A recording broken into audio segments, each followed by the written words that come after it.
Hi, I'm Ashy, and today I'm doing another sketchbook tour. Now, I am behind on these, so I'm working on catching up. I just, life kind of got in the way. I forgot to film these as I was completing them, but once I catch up, I'll hopefully get kind of on track with doing it as I actually complete them.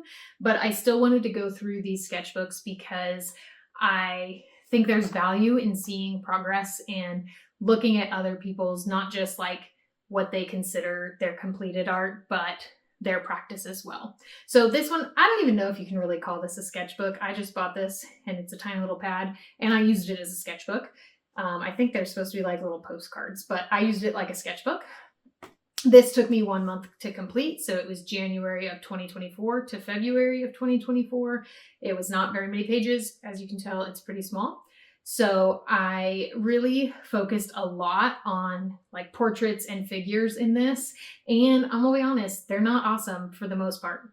There's a couple successes, but for the most part, this was really just practice. So let's dive in and look through this sketchbook. So this one should be really quick. So this is not like a traditional sketchbook. I just saw this actually on Temu and it said watercolor paper and I decided to try it. It was super, super cheap. The weird thing is it said fine and rough texture, so I didn't know what that meant. So once I got into it though, the front side is more of a cold press texture. The back side is more smooth, hot press texture. So yeah, that was interesting. Didn't love this paper. And this is super small. There weren't really many pages, so this should be quick. First page, I did a painting of my kids in front of the nativity at church in their Christmas dresses. It's not wonderful. There are things that are not great about it, but I really like this painting actually, even though it's not the best. It's just a memory for me really. And I kind of like how the figure of baby Jesus has that hard outline and then he's like a glowing yellow. I think that's kind of cool contrast between the dark figures of Mary and Joseph. The star is not great, but that's okay. So this was just a fun little really quick, no pencil sketch. So watercolor sketch of my kids. And then I worked on figures and portraits in this. So this is a self-portrait and I did do ink and wash on this one, and the smooth paper I guess worked well for the fine liners. So I used a very thin fine liner for this and it worked well because it's a smooth paper.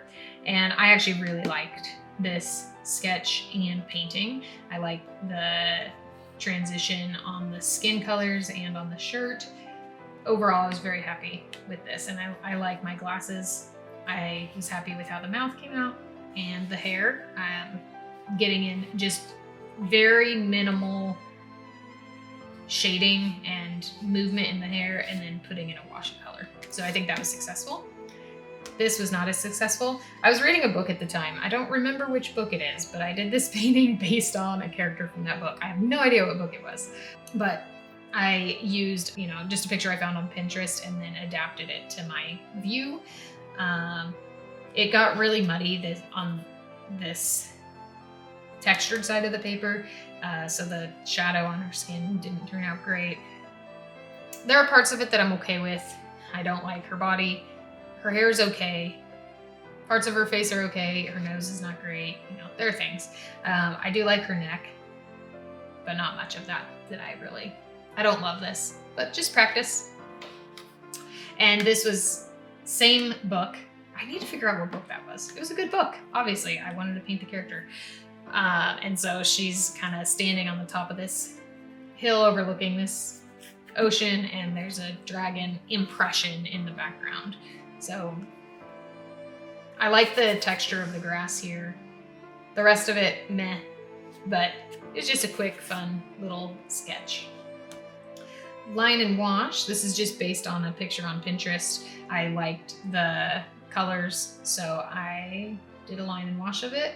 And I liked practicing some of the hatching on these windows. I really like how the windows turned out there. And the tiles on the roof, I kind of liked that, just a quick impression of it. So this was just a fun, quick sketch and painting. I think I did most of these. I feel like I did most of these at work while I had a student and was trying not to be overbearing with my student. So there were times that she should be independent. And so I went to the office and painted while she was treating the patients. I'm a physical therapist. And so I was painting in the meantime so that I didn't just stand over her and stare at her. This was a fun little like Valentine's Day card idea. So getting all of these wet on wet bleeds with the different colors. And I actually used this idea to make Valentine's cards for my daughters. And I just did a huge page of hearts basically, and then cut it up into smaller areas and wrote, to my friend from their names for all of their Valentine's cards. But I liked adding the little text on some of them with just a white marker. So that was fun. This was actually a exercise. It was a challenge on Watercolor Beginners and Beyond, which is a Facebook page that if you're not a member of that Facebook page, you should be. It's so cool. They have challenges every month with prizes that are given out randomly, not like chosen based on skill level or anything. They just pick somebody at random that participated. You can win prizes, but it's just a fun community. Everybody's super encouraging there. Lots of artwork posted, lots of questions posted. It's fun. So you should check it out. But this was a challenge where it was paint with your non-dominant hand. So I painted this. I am right-handed. I painted this left-handed, and it gave us the picture to paint. So it's like a tulip. So this was hard, but fun. So that's a left-handed painting. And then I don't remember, I know one of these I tried again left-handed, and then one of them was right-handed. I think this was actually trying right-handed and seeing what I could do about the white space on the edges of the tulip, because the kind of tips of the tulip had white on the petals. So this was not successful. I did not succeed, but that was really hard. And the left-handed one, which is upside down, sorry, flipping around this book, but the left-handed one might have been more successful than the right-handed one, to be honest. And then I want to say I did it again left-handed and tried it. And again, I was more happy with the left-handed one than the right-handed one. So just kind of a fun way to loosen up and, just a fun exercise where you don't have to worry about the results, because if it doesn't turn out, you can be like, well, yeah, duh, it didn't turn out. I painted it left-handed. Or if you're left-handed, I painted it right-handed. But, it might turn out better than you think. This was just practicing some portraits. So I had a picture of my daughter. This was no sketching first. And I love how this turned out. I think she just looks like a little cherub angel. She's so cute. And I like the lighting, the shadow on this side. So this was just a very loose, quick watercolor sketch portrait. And I was very happy with it. And then I tried to do it again in line and wash, and it was not nearly as successful. So first of all, the watercolor part of it wasn't as successful. It got like muddy and weird and scratchy. I kind of damaged the paper. That's my fault. The paper's not the best, but if you overwork any paper, it's gonna get damaged. This one overworks faster, but yeah, so I tried it kind of in two different styles there. This was, I think, ice cream cones that my daughter painted. So typically in my sketchbooks, I have at least one page that my daughters have adorned with their paintings. So this was theirs. This was sketching on location at a library. We did like a little mom's meetup from people from my work at a library story time, and they had a little play area. So this is supposed to look kind of terrifying. This was a puppet. This is not an actual child. And that puppet was the most terrifying puppet I think I've ever seen. So I don't know why, but I wanted to capture it. And her mouth was just wide open. And I put this little music note. Maybe she was like an opera singer.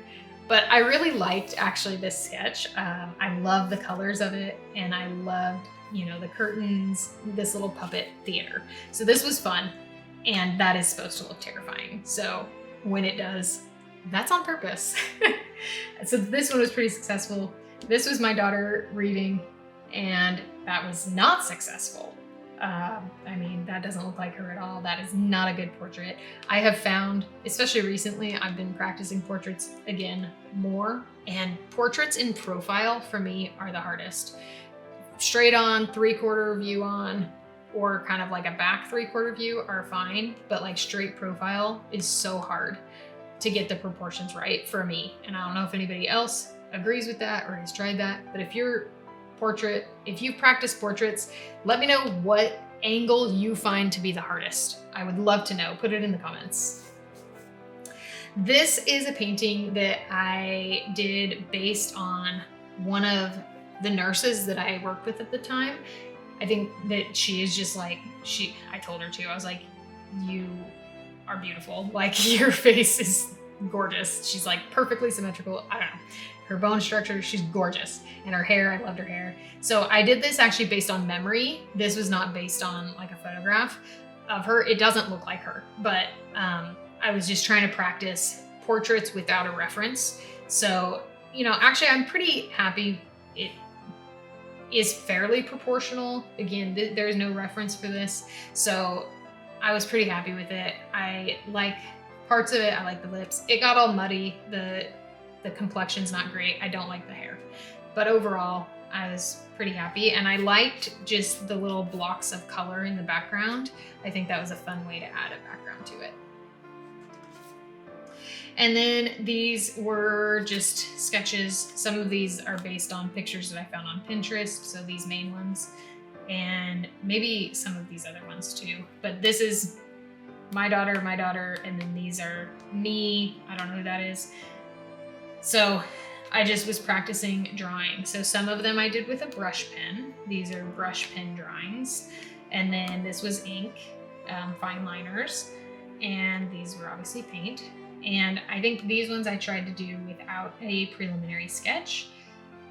You know, there are parts of them that are interesting, parts of them that are good, but there are also parts that are not great. This one I like. I think it's cute with, you know, my daughter reading. And so that was pretty successful. I like the darkness here under the hair with these are the Faber-Castell.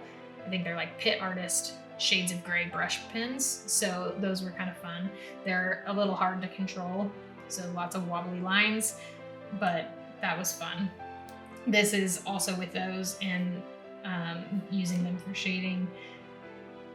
Her hair looks crazy because it was a like aerial wig that is crazy. So it is giant and crazy, but that one's kind of a fun little sketch. This one I was working mostly on the hair part of it. So kind of two different styles. I do not like that I added this bluish gray to my skin. It looks weird. I wish I would have just left the more warm gray and left my skin white. But I think that the proportions of this one is a little bit better than this one. This one kind of looks funny, but just practicing. These are all just practice. And then same thing, practice figures, portraits. So this is my daughter. Her face is not good, but this is my daughter at gymnastics, but she had this tutu over that she pulled up. I don't know, it's funny. It's a funny picture. So I decided to draw it. It's not a good drawing in terms of the portrait part, but I do like the skirt. I like her arms. So that, you know, from here down, I like it. I think it's funny and it's cute and fun. Her face just looks not great. And then this is my other daughter at gymnastics as well. So I drew her in and then I just washed in some color with the rainbow for her leotard. I kind of like that. I like the little practice balance beam with the little thing for their hands to work on the cartwheels. And I liked her hands. This sketch I'm pretty happy with. And I love the splatters around it with the rainbow colors to pull in. So this one was fun. And then this page is just a complete mess. But this is working on continuous line drawings. So this was after Instagram decided to show me a bunch of reels of, I don't even know who it is, I'm sorry, but a tattoo artist that uses a tablet and does like continuous line drawings over portraits and then removes the portrait so that it's left with just a line drawing, and they're just beautiful, and I loved them and the simplicity of them. So I tried to do it. Obviously, I'm not overlaying a picture or portrait, so I'm doing it freehand, and yeah, it's really hard. So I did practice that over and over. So some of them I was using a brush pen, and then some of them I was just using fine liners. So, this middle one was actually trying to copy one that they did on one of their reels. So with the little flower, a mom and a baby. Not successful, but very like Picasso, if we're going for that. I tried to do me and my daughter here. Same thing, another one trying me and my daughter. Overall, just not successful for the most part. This one is the same picture that I took of my braid here. So I was taking a picture of my braid to see how it looked. And I just liked that angle. So then I practiced it with the continuous line. That one I think was successful out of this page. I like that one. But continuous line drawings are hard, but a great way to loosen up if you want to practice loosening up. This was sketched probably at a park or something. So I have my husband and my kids, and I just sketched them. It's really scratchy, really messy, but it's a memory of my husband and kids. And this is gonna be at that same park, and this is the playground equipment. Not great, didn't turn out awesome. I've done better playground equipment in the past. I was trying to just do the brush pens, and I just had trouble controlling the lines. So everything is the same line. Even though brush pens, you can get varying line weights with them. That's the benefit of them. But I did not do a good job doing that. So it's all just like heavy and hard to tell anything apart. And then this was just practicing for something I was working out for B Corporation Month, which is like corporations that are environmentally aware and stuff. Anyway, there was a challenge about it, so I was working out different ideas on it, and that was just practice. And so that was that quick little sketchbook. I will not buy this again. I don't even know how to pronounce it, but it's tiny, and I didn't like the paper very much, but it was a fun way to get through a sketchbook really quickly because there weren't very many pages. So if you want like a quick win on a sketchbook, choose one with not very many pages. But it's maybe not as practical as one that has more pages. So I hope you enjoyed this sketchbook tour today, and let me know in the comments if you have a favorite painting from this sketchbook or any techniques that you love, anything. Just start a conversation in the comments. I'd love to hear from you. I will respond to the comments. I try to respond to every comment. So I would love to hear from you. Thank you so much for watching, and have an awesome day.